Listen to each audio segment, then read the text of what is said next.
If the defendants can please stand.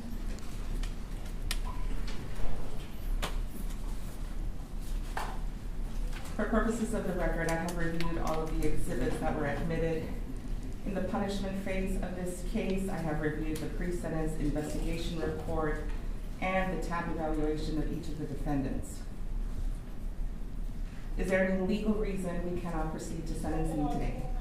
None on behalf of Mr. Moreno, Your Honor. Does it have Mr. Schneider? No, sir. Yes, and Mr. Rodriguez could not be here, right? Yes, Judge. And- Dennis Moreno standing in. Yes, Mr. Moreno. Any objection, or you want to proceed with Mr. Moreno with Schneider? Okay. What happened to Mr. Nahera was an unspeakable horror that is going to resonate in our community for a very long time. Unlike any other cases I have presided over, this one is different. It is different because we're not dealing with an intentional act. We're not dealing with a drive-by shooting or any other type of murder. It was a case of criminally negligent behavior.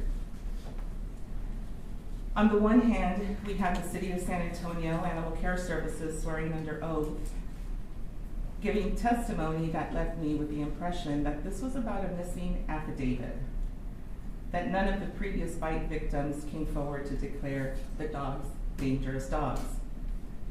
After hearing from the neighbors on Decla and Darby Street, I find the testimony I heard from the City of San Antonio very difficult to believe. What I do believe is the people from the West Side neighborhood. I find the testimony of David Avila, Fernanda Esparza, Deborah Flores, Sylvia Avila, not only credible, but very persuasive and compelling. The City of San Antonio is not on trial here, and they will have their day in court and their lawsuit to contend with. But about this case, what I do have to say is that it's not about a missing affidavit. Clearly, our city has a lot of work to do to provide services to deal with responsible dog ownership. To echo what most, if not all, the witnesses testified to, this was preventable. If the first line of defense fails because the dog owners are not responsible, the second line of defense should not have failed. Mr. Moreno, Ms. Schneider, this is about responsible dog ownership. It involves not only taking care of your dog, but ensuring the safety of the people in our neighborhoods, in our communities, not only the people, but other pets in the neighborhood and communities.